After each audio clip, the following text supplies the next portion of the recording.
कोई कहता है पंजाब के अमृतसर में, कोई कहता है उत्तर प्रदेश के बिठूर में, कोई मानता है बागपत के वाल्मीकि आश्रम में। क्या है सच? कहां हैं निशानियां? कहां हैं रामायण के वो जीते जागते सबूत? पाल के घने जंगल में तमसा नदी को चीरते हुए, जूझते हुए कथा की उस अनसुनी निशानी को खोजने निकल पड़ी है न्यूज़ 18 इंडिया की टीम। करीब 7,500 साल से उलझी एक कहानी का सच बस सामने आने वाला है। आधी हकीकत आधा फसाना। तो आखिर कहां था ऋषि वाल्मीकि का आश्रम? कहां पैदा हुए थे लवकुश? कहां ली थी देवी सीता ने समाधि? कोई तो निशान होंगे, कुछ तो सबूत होंगे जिनसे यह पता लग पाए कि लवकुश और श्रीराम की सेना के बीच युद्ध वहीं हुआ था। हमने बहुत ढूंढा, बहुत लंबी तलाश की, न जाने कितनों से बातचीत की और फिर हमें वो जगह मिल गई। लेकिन हिंदुस्तान में नहीं, बल्कि भारत की सीमा से कुछ दूर नेपाल में। इतना तो तय था कि हमें रामायण की जिन निशानियों की तलाश थी वो वाल्मीकि आश्रम में ही मिलेंगी।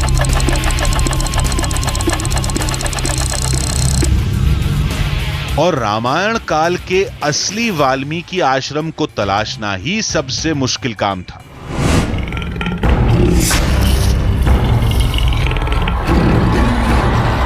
क्योंकि देश के कई हिस्सों में इसके होने का दावा किया जाता है, लेकिन उत्तर प्रदेश और पंजाब के बाद हमें एक तीसरी जगह के बारे में पता चला।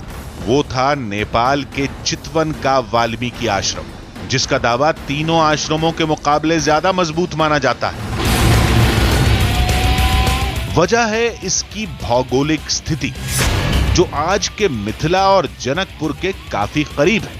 और जिस जगह से सीता के जन्मस्थान की कहानी जुड़ती है वो सीतामढ़ी भी नजदीक है। फिर हमारी टीम राम कथा के अंतिम अध्याय से जुड़ी निशानियों की तलाश में भारत नेपाल के सीमावर्ती इलाके वाल्मीकि नगर पहुंच गई। अयोध्या से किष्किंधा तक और रामेश्वरम से श्रीलंका तक भगवान श्री राम की निशानियां जहां जहां नजर आई वहां वहां हम पहुंचे और उनकी तस्वीरें आपके सामने रख दी। लेकिन क्या कुछ ऐसा नहीं जिससे आप अब भी अनजान हैं? नमस्कार, मेरा नाम जितेश है और आज हम मौजूद हैं भारत नेपाल की सीमा पर वाल्मीकि नगर में। और हमारी मंजिल है सीमा के उस पार नेपाल के वाल्मीकि आश्रम में, जिसके बारे में आपने बहुत कुछ सुना होगा, कई जगह पढ़ा होगा, लेकिन उसकी तस्वीरें नहीं देखी होगी। बिहार के वाल्मीकि नगर से नेपाल के वाल्मीकि आश्रम जाने के लिए अब इस टाइगर रिजर्व एरिया को पार करना था। इस वक्त हम जिस जगह पर मौजूद है वो जगह कितनी एक्साइटिंग है ये हमें बताने की ज़रूरत नहीं है। हम वाल्मीकि टाइगर रिजर्व के एक दरवाजे के बाहर खड़े हैं। ये पूरा इलाका ऐसे टाइगर रिजर्व का ही है। इस दरवाजे के अंदर से अब हमें वाल्मीकि आश्रम की तरफ जाना है, जो यहाँ से करीब 5 से 7 किलोमीटर की दूरी पर भारतीय सीमा समाप्त हो जाएगी। वहाँ पे तमसा नदी का किनारा मिलेगा और दूसरी तरफ नेपाल आएगा। 900 स्क्वायर किलोमीटर में फैले इस टाइगर रिजर्व एरिया में बाघ के साथ दूसरे कई जंगली जानवर हैं, लेकिन सबसे ज्यादा खतरा रहता है बाघ से, जो कभी भी जंगल से निकलकर सामने खड़े हो सकते हैं। जब भी आप किसी जंगल सफारी पर निकलते हैं तो आपका क्या मकसद होता है? जाहिर है यही कि यदि आप किसी टाइगर रिजर्व में हैं तो किसी टाइगर को स्पॉट कर ले, जंगली जानवरों को स्पॉट करे, जो वाइल्ड लाइफ है उसको देख ले। लेकिन फिलहाल हमारी जो मंजिल है यानी वाल्मीकि आश्रम की तरफ हम जब जा रहे हैं तो हम ये चाहते हैं कि हम इस टाइगर रिजर्व में कोई टाइगर ना देखें, क्योंकि इसका मतलब ये होगा कि जंगल के अंदर टाइगर्स हैं और जो रास्ता हमारा है वाल्मीकि आश्रम का वो कम खतरनाक है, वो लगभग सुरक्षित होगा। आधा रास्ता गुजर जाने तक कोई जंगली जानवर नहीं दिखा तो हमने राहत की सांस ली, लेकिन खतरा अभी टला नहीं था। वाल्मीकि आश्रम पहुंचने के हमारे पूरे सफर का एक पड़ाव पूरा हो चुका है। अब दूसरा पड़ाव शुरू होने जा रहा है, जो हमें पैदल ही तय करना है। पूरे रास्ते तक जो भारत और नेपाल की सीमा है वहां पे हम जाएंगे और फिर नदी को पार करके दूसरी तरफ नेपाल में वाल्मीकि आश्रम की तरफ चलेंगे। टाइगर रिजर्व में पैदल चलना बहुत खतरनाक होता है। किसी भी वक्त बाघ के खूनी पंजे शरीर को लहूलुहान कर सकते हैं, लेकिन वाल्मीकि आश्रम जाने के लिए पैदल चलने के अलावा कोई चारा नहीं था।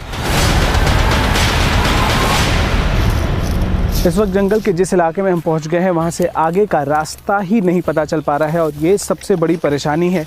इस जंगल के अंदर तमाम जंगली जानवरों का खतरा है, लेकिन उससे पहले हमारे लिए मुसीबत है रास्ते का बिल्कुल पता नहीं चल पाना। और इस तरह के जो पौधे यहाँ पे हैं, जो कांटेदार पौधे हैं, उसको पार करना बहुत बड़ी परेशानी बन गई है। चारों तरफ ये कांटेदार पौधे हैं जिनको पार करते हुए हमें कम से कम रास्ता खोजना है जिससे हम आगे जा सके, और जितना जल्दी हो सके वो हमें करना होगा ताकि हम निकल सके।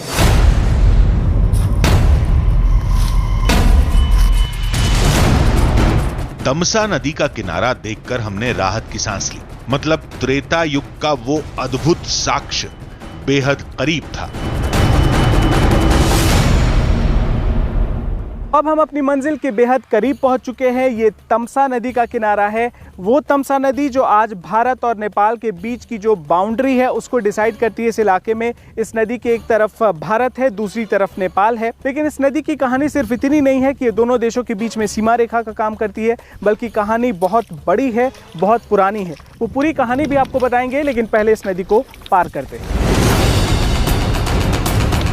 बताया जाता है कि रामायण के लिखे जाने की कहानी इसी पौराणिक नदी से जुड़ी है। कहानी कुछ ऐसी है कि एक बार महर्षि वाल्मीकि तमसा नदी किनारे पूजा कर रहे थे। तभी एक शिकारी ने उनके सामने ही एक सारस को मार डाला। सारस की मौत से दुखी होकर महर्षि ने उस शिकारी को श्राप दे दिया। श्लोक से ही महर्षि वाल्मीकि को रामायण लिखने की प्रेरणा मिली थी। वाल्मीकि नगर के घने जंगल को भी हमने पार कर लिया और तमसा नदी के किनारे को भी पार करके अब हम अपने देश की सीमा से बाहर नेपाल आ चुके हैं। हिंदुस्तान दूसरी तरफ है नदी के और यहाँ से नेपाल शुरू हो चुका है। वाल्मीकि आश्रम के बिल्कुल करीब हम पहुँच चुके हैं, जिसके लिए हमने इतने देर से अपना सफ़र शुरू किया हुआ था। यहाँ पर संस्कृति दोनों देशों की बिल्कुल सेम है। रामायण की कथा की शुरुआत ठीक इसी जगह से हुई थी। अब इसके बाद भाषा बदल जाएगी, दूसरी तरफ हिंदी बोली जाती है, यहाँ पर नेपाली बोली जाएगी। लिपि बिल्कुल सेम है, लेकिन यहाँ पे भाषा बदल जाएगी और उसके बाद हमारा सफर और ज्यादा रोमांचक होगा। दावे के मुताबिक इस जगह की कहानी रामायण के उस वक्त से जुड़ती है। कहते हैं यही वो वाल्मीकि आश्रम है जहां त्रेता युग में सीता रहा करती थी, जहां लव कुश का जन्म हुआ था और जहां सीता पाताल में समा गई थी। लेकिन हम इस बात को कैसे मान लें कि ये वही जगह है? तो लोगों ने बताया कि वाल्मीकि आश्रम की भौगोलिक स्थिति को लेकर रामायण में जैसा जिक्र किया गया है, यह आश्रम ठीक उसी जगह पर है। आप अध्ययन भी करके देख सकते हैं कि रामचरितमानस के लौ कुश कांड में ही वर्णन है कि भगवान राम ने, पुरुषोत्तम राम ने सीता को घर से जब निष्कासित किया तो उन्होंने लक्ष्मण को आदेश दिया है कि तुम यहाँ से उत्तर दिशा में और उत्तराखंड में इसे ले कर के वहीं जंगल में छोड़ दो। और उसमें एक चीज़ वर्णन है कि वह कुछ कोस की दूरी पर, जोजन शब्द आया उसमें, कुछ जोजन की दूरी पर जनकपुर से कुछ जोजन की दूरी पर ही सीता को छोड़ा गया। तो अयोध्या से उत्तर का अर्थ है कि ठीक यही दिशा जहाँ हम बैठे हैं, जनकपुर के करीब यही जगह जहां हम बैठे हैं। लोगों ने कहा कि इतने से भी बात नहीं बने तो रामायण पढ़ लीजिए, जिसमें जिन 3 नदियों के संगम के पास वाल्मीकि आश्रम के होने की बात लिखी गई है वो भी यही है। एक सबसे अहम प्रमाण मिला कि उसमें शब्द नारायणी है, जो गंडक नदी के लिए जो शब्द प्रयोग किया गया है वो नदी यही है। और खास करके उसमें एक चीज है, 3 नदियों के संगम से सोन गंगा, श्वेत गंगा, सोन गंगा और काली भद्र, ये तीनों के संगम प्लेस के पास ही वाल्मीकि रहते थे। जो आपके बगल से सोनभद्र बह रहा है, आगे में आपको काली गंगा मिलेगी और उसके बाद श्वेत भद्र। तो श्वेत भद्र, काली गंगा और सोनभद्र, ये तीनों नदियों के संगम पर ही तो रहते थे वाल्मीकि। तो ऐसा और कौन सा संगम है? ऐसा कोई किसी नदी का नाम बता दीजिए जिसमें 3 नदियां मिली हों। लेकिन इन सारे तर्कों से परे हैं वो निशानियां जिनका जुड़ाव रामायण से बताया जाता है, जो आश्रम के हर कोने में देखने को मिल जाती हैं।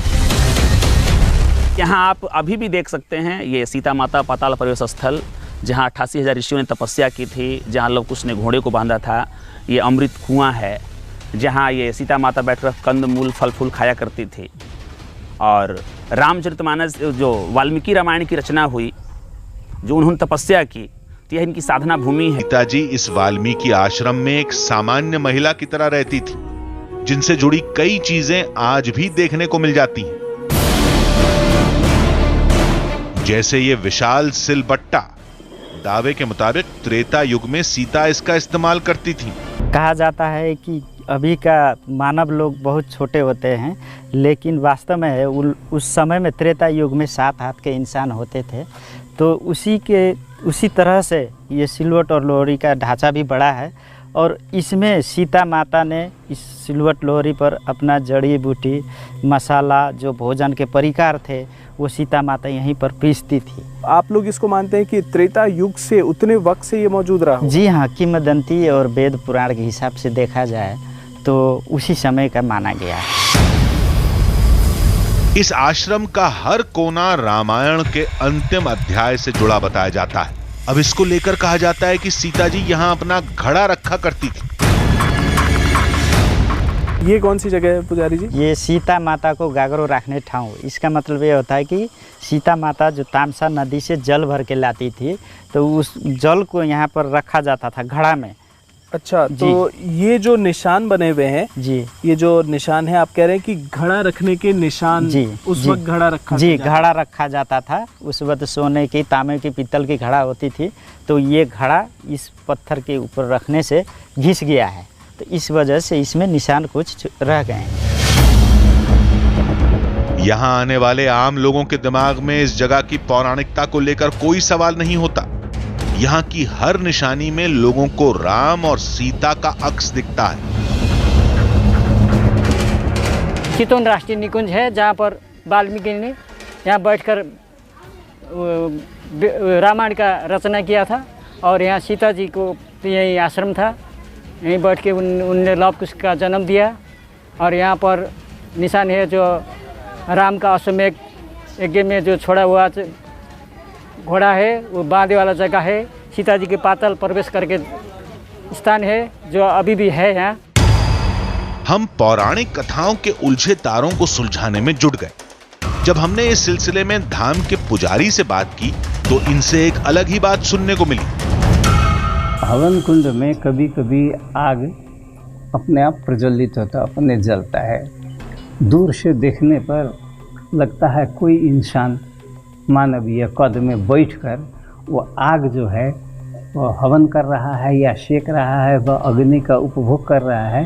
वो देखने के लिए दृश्य प्रत्यक्ष बहुत लोगों ने देखा है। आपको भी तो? बिल्कुल बिल्कुल, कितने बार देखा।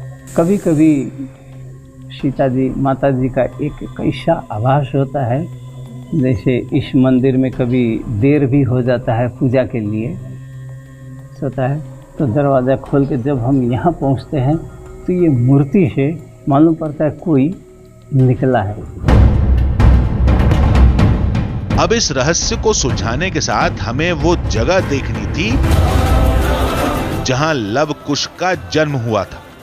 वो खंबा देखना था जहां लव कुश ने श्री राम के अश्वमेध यज्ञ का घोड़ा बांधा था। वो जगह भी तलाश करनी थी। कहने वाले तो बहुत कुछ कहेंगे, हजारों तर्क भी देंगे, लेकिन लंबी मशक्कत के बाद हम जिस जगह पर पहुंचे थे, उसका सच हमसे बेहतर कौन जानता था। राम कथा का हर दावा हमारी आंखों के सामने था। ठीक सामने थी वो जगह जिसे लव कुश की जन्म भूमि माना गया। सामने थी लव कुश की 7,500 साल पुरानी पाठशाला, वो खंबा भी जहां श्री राम के अश्वमेध यज्ञ का घोड़ा बांधा गया था। इन्हें तो खारिज भी कर देते, लेकिन उस निशानी को कैसे झुठलाते जो देवी सीता की समाधि की आज भी गवाह है। लव कुश की जन्मभूमि की तलाश में हमारी टीम नेपाल में चितवन के घने जंगल में पहुंच चुकी थी। दावा है कि इस जगह पर रामायण के अंतिम अध्याय से जुड़ी कई असली निशानियां हैं। असली का मतलब यह है कि लोगों के मुताबिक यहां के ज्यादातर साक्ष्य खुदाई में निकले हैं। वो बड़े प्राचीनतम कोई बना बनाया चीज़ नहीं है। और जो कुछ अवशेष पाए गए हैं, हम पहले आते थे तो यहाँ पर वैसे खनन नहीं हुआ था, लेकिन बाद में उसका खनन करके, खोद करके, निकाल करके उन शिलाखंडों को पाया गया तो बहुत प्राचीन शिलाखंड मिले। उनके आधार पर ही इसको माना गया कि यही वाल्मीकि आश्रम है। इस पर नेपाल के पुरातत्व विभाग की मोहर लगी है या नहीं ये तो पता नहीं चल पाया, लेकिन इस जगह में भारतीयों के साथ नेपाल वासियों की भी गहरी आस्था है। इस वाल्मीकि आश्रम की कुछ निशानियां श्री राम पुत्र लवकुश से भी जुड़ी हैं। रामायण में लिखा है कि वाल्मीकि आश्रम में ही लव और कुश का जन्म हुआ था। दावे के मुताबिक त्रेता काल की यही वो जगह है जहां लव कुश ने जन्म लिया था। इस जमाने में यहाँ झोपड़ी थी। आज इस जगह को उन शिलाओं से घेर दिया गया है जो खुदाई में यहाँ से निकली थी। वाल्मीकि आश्रम में मौजूद है ये लव कुश का जन्म स्थान, यानी रामायण में भगवान श्री राम के बाद उनकी आगे की जो पीढ़ी शुरू हो रही है लव कुश से, उसका जन्म स्थान इस जगह पर है वाल्मीकि आश्रम में। आज इस जगह पर ये कुछ एक मूर्तियां रखी हुई हैं, जिन मूर्तियों को यहाँ पर 64-65 के आसपास यहाँ पे जब उत्खनन किया गया था, उसके बाद ये ठीक वो जगह निकली थी जहाँ पे लव कुश के जन्म का स्थान पहले माना जाता रहा था। पहले से यहाँ पर विशाल स्ट्रक्चर खड़े थे, वो खुदाई के बाद तब निकली थी और तब से इसी जगह को लव कुश का जन्म स्थान मान करके पूजा जाता है। चूँकि ये जगह उसी वाल्मीकि आश्रम में है, इसीलिए इसकी प्रामाणिकता और ज़्यादा बढ़ जाती है और जिन लोगों को इसमें आस्था है उनका विश्वास भी इसमें और ज़्यादा बढ़ जाता है। दावे के मुताबिक इसी पेड़ के नीचे बैठकर लव कुश ने महर्षि वाल्मीकि से ज्ञान हासिल किया था। पेड़ तो वही नहीं होगा, लेकिन जगह को पौराणिक काल का ही माना जाता है। यहाँ पर नेपाली में भी लिखा हुआ है, वाल्मीकि ऋषि ले लव कुश लाई शिक्षा दिए को स्थल, यानी वाल्मीकि ऋषि के द्वारा लव और कुश को यहीं पर शिक्षा दी जाती थी। अब आप जानते होंगे कि कहानी के मुताबिक लव और कुश दोनों ही तमाम शास्त्रों के ज्ञाता थे। उन्हें बहुत कम उम्र में शास्त्रों की ट्रेनिंग दी गई थी, उन्हें शिक्षा दी गई थी और अस्त्र शस्त्र चलाने में तो वो माहिर थे ही। आज इस जगह को आप देखिए, चारों तरफ जंगल का इलाका है। ठीक इसके पीछे तमसा नदी अब भी बहती है, जिसका पुराणों में जिक्र था, और इसी जगह पे काफ़ी जंगल था तो काफ़ी चुनौतियाँ थी। ठीक इसी जगह पर ऋषि वाल्मीकि लेकर लव और कुश को बैठा करते थे और शिक्षा दिया करते थे। बताया गया कि इस पाठशाला के पास वो जगह भी है जहां लव कुश खेला करते थे, लेकिन यहाँ पर कोई पत्थर नहीं बल्कि एक लता है। कहते हैं लव कुश इन लताओं को झूला बनाकर झूलते थे। ये झुलुआ इसीलिए कहा गया है कि लोग उसका यहाँ पर जो लोग कुछ यहाँ पर पढ़ते थे, लिखते थे, तो अपने थोड़ा सा टिफिन टाइम में खेलने लगते थे लत्तियों पर। अब उस समय में तो लोहा लकड़ का झुलुआ नहीं था, तभी भी इसी लत्तियों को लेकर वो लोग झुलुआ बनाकर अपना मनोरंजन करते थे। तो लेकिन कई लोग ये कहेंगे कि ये कैसे हो सकता है, कितने साल से ये झूला यहाँ पर मौजूद हो, कैसे? जी नहीं, जैसे कि ये लव कुश का जो पाठशाला यहाँ पर अवस्थित है, सामने ही आप देख सकते हैं कि इस तरह के लत्तियाँ दूसरे जगह में नहीं पाए जाएंगे आपको। अच्छा, पूरे नेपाल में और आसपास के इलाके में कहीं नहीं मिलता है यहाँ पे। अच्छा, और इसीलिए ये माना जाता है कि यही वो जगह है उन लोगों का। जी, इस जगह के चप्पे चप्पे पर कहानी सीता की है, वीरता की गाथा लव कुश की है, लेकिन केंद्र में हर जगह पर महर्षि वाल्मीकि हैं, जिन्होंने इस जगह पर रामायण लिखी और इसी जगह समाधि भी ले ली। मेरे ठीक पीछे है वाल्मीकि योग मंदिर, यानी वो जगह जहां पर महर्षि वाल्मीकि ने लंबे समय तक इस दुनिया में, लंबे समय तक इस पृथ्वी पर रहने के बाद समाधि ले ली थी। आज भी इस जगह पर यानी वाल्मीकि आश्रम में उनके तमाम निशान, उनके तमाम सबूत मौजूद हैं और साथ ही मौजूद है वो जगह जिसे वाल्मीकि योग मंदिर कहा जाता है। निशानियों की तलाश करते करते हमने जंगल की अनदेखी कर दी। नतीजा ये हुआ कि हम रास्ता भटक गए।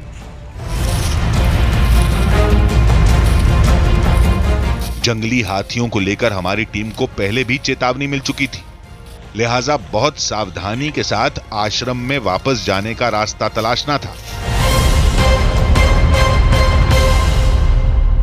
जंगल का कानून पूरी तरह से अनप्रेडिक्टेबल होता है और बहुत ही ख़तरनाक होता है, यानी यहाँ पर कब कौन सी आफत आ जाए आपको पता ही नहीं चलती। और हल्की भी सी सरसराहट भी यदि होती है, क्योंकि हम लोग जब चल रहे हैं तो सूखे पत्ते गिरे हुए हैं, तो आप पूरी तरह से डर जाते हैं। और वो भी तब जबकि आप वाल्मीकि टाइगर रिजर्व के बिल्कुल करीब हैं। भारत और नेपाल दोनों तरफ टाइगर रिजर्व है। हाल ही में यहाँ पर हमारी टीम इसलिए नहीं पहुँच पाई थी क्योंकि हाथियों का झुंड जंगल में आ गया था, जिसके बाद हमें शूटिंग रोकनी पड़ी थी। किसी तरह से हमने जंगल की इस भूल भुलैया को पार किया और आश्रम में उस जगह पहुंच गए जहां की कथा श्री राम के अश्वमेध यज्ञ से जुड़ती है। पुजारी जी, क्या ये वही जगह है जिसके बारे में कहा जाता है कि यहाँ घोड़े को बांधा गया था? जी हाँ, ये वही खंबा है और अच्छा। वही स्थल है ये। अच्छा, जो ये लव और कुश ने यहाँ पर घोड़ा बांधे हुए थे। लेकिन ये क्या बाद में स्ट्रक्चर बनाया गया, ये उसी वक्त से बना हुआ है? क्या इसकी कहानी? ये तो ऐतिहासिक त्रेता युग का ही ये खंबा है, लेकिन बाद में ये थोड़ा सा टूट जाने के वजह से इसमें थोड़ा सा मेंटेनेंस किया गया है। अच्छा, इनको सुरक्षित करने के लिए। तो ये आप जो देख रहे हैं इस वक्त, ये कोई हाल का बनाया हुआ, सिर्फ इसको मेंटेन करने के लिए थोड़ा सा इस पे कंस्ट्रक्शन किया गया है। लेकिन मान्यता है कि ये त्रेता युग से ठीक इसी जगह पर वाल्मीकि आश्रम में मौजूद है और शायद ये वाल्मीकि आश्रम में जितने भी साक्ष्य मौजूद हैं उनमें से सबसे बड़ा साक्ष्य है, क्योंकि ठीक इसी तरह से वो खंबे होते हैं जहाँ पर घोड़े को बांधा जाता है। और इस मंदिर में भी यही खंबा मौजूद है जिस पे घोड़े को बांधा गया था। अश्वमेध यज्ञ के घोड़े को यहाँ पर लव कुश ने बांध दिया था, रोक दिया था। यही वो शिला है। रामायण के मुताबिक लव कुश ने अश्वमेध यज्ञ के घोड़े को पकड़कर श्री राम के पराक्रम को चुनौती दी थी, जिसकी वजह से श्री राम और लव कुश में युद्ध छिड़ गया था। अश्वमेध यज्ञ का घोड़ा जो चेतावनी के रूप में, उनको ललकार का रूप में जो उस घोड़ा में लिखा हुआ था, जो इन हमसे भी बड़ा वीर कौन है इस संसार में, इसीलिए उस घोड़े को छोड़े थे तो लोग उसने यहाँ पर बांधे थे। तो श्री राम जी ने जान गए कि हमसे भी कोई बड़ा वीर है, तो उनसे मुलाकात करना जरूरी है, तो इसीलिए राम जी यहाँ पर आए थे। और इसी के बाद जी लव कुश के साथ में लड़ाई हुआ। अब यहाँ राम और लव कुश के युद्ध से जुड़ी कोई निशानी तो नहीं दिखी, लेकिन वो कुआं जरूर दिखा जिसके पानी से मूर्छित पड़ी राम सेना को महर्षि वाल्मीकि ने फिर से जिंदा कर दिया था। लव कुश ने अश्वमेध यज्ञ का घोड़ा रोका तो उसके बाद अयोध्या की सेना यहाँ पर आ गई और उसके बाद लव कुश से उनका युद्ध हुआ तो जाहिर सी बात है कि उसमें हानि भी हुई होगी, उसमें क्षति भी हुई होगी और काफ़ी बड़ी संख्या में अयोध्या से जो सेना आई थी उसके जवान मूर्छित होकर वाल्मीकि आश्रम के आसपास गिर गए थे। कथा के मुताबिक ये वो जगह है जहाँ से अमृत कुएं से जल लेकर वाल्मीकि ने उन तमाम सैनिकों के ऊपर छिड़काव किया उसका, जिसके बाद जो मूर्छित सेना थी उसमें एक बार फिर से जान आ गई। आज भी मान्यता है कि इस कुएं के अंदर जो जल हुआ करता था, अब तो ये सूख चुका है, अब यहाँ पे इसके निशान मौजूद हैं, वो अमृत के बराबर हुआ करता था, वो काफ़ी पवित्र हुआ करता था और उसमें ऐसी ताकत थी जो मुर्दे में भी जान डाल देती थी। हमें आश्रम में महाबली हनुमान की एक मूर्ति दिखी। महाबली हनुमान की भुजा में न गदा थी न ही संजीवनी पर्वत। अब इस धाम में महाबली की ऐसी मूरत क्यों है? पूछने पर पता चला कि इस प्रतिमा की कहानी सीता के पाताल प्रवेश से जुड़ती है। आत्मनिवेदन, घुटना टेक कर शरणागति और समर्पित हुई मुद्रा में कहीं भी विश्व में मूर्ति नहीं है। विश्व प्रख्यात मूर्ति वो बाहर में है। माता जी धरती में जाने लगी तो उन्होंने नम्र निवेदन, आत्मीय निवेदन किया था, माँ मत जाओ, अगर जाना है तो मुझे साथ ले जाओ। माता जी कहीं नहीं। राम कथा के मुताबिक वाल्मीकि आश्रम में श्री राम से मिलने के बाद सीता ने अयोध्या वापस जाने से मना कर दिया था और धरती में समा गई थी। दावे के मुताबिक सीता जी के लिए त्रेता काल में धरती यहीं फटी थी। हकीकत जिसे कहते हैं सच्चा सत्य तो यही है, यही स्थल है। सीता जी यहीं समाहित हुई थी। उन्होंने जब ये मंदिर का निर्माण करने लगे तो इसकी बहुत गहराई है, इतनी दीवाली इतना ही गहराई पर था, तब तक वहाँ तक दरार मिले। वो दरार अभी भी है, तो हम लोगों ने उनको गोबर और मिट्टी से लीप कर इसको समतल बना दिया गया है। हमने पाताल प्रवेश स्थल को गौर से देखा। यहाँ गड्ढा जरूर था, लेकिन अंदर जमीन पूरी तरह समतल थी। ये वही जगह है जहां पर लंबे समय तक बिल्कुल पाताल जाने का एक रास्ता दिखाई पड़ता था और आज भी उसके निशान इस जगह पर मौजूद हैं। ये पत्थर जो आपको अंदर दिखाई पड़ रहा होगा, उसी के पास से वो रास्ता दिखाई पड़ता था, वो सुराख दिखता था, लंबे समय तक दिखाई देता रहा, जहां से मान्यता है कि सीता ने पाताल में प्रवेश किया था।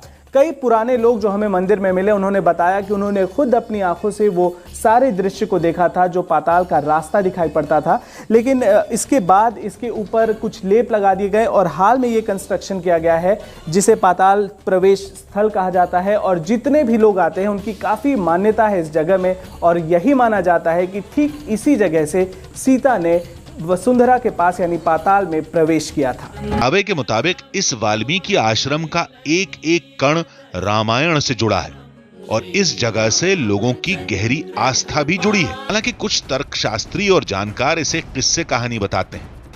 अगर ऐसी बात है तो ये निशानियां हूबहू वैसी ही क्यों हैं जैसी वाल्मीकि रामायण में लिखी हैं? और इस आश्रम की भौगोलिक स्थिति बिल्कुल रामायण की कहानी से मेल कैसे खाती है?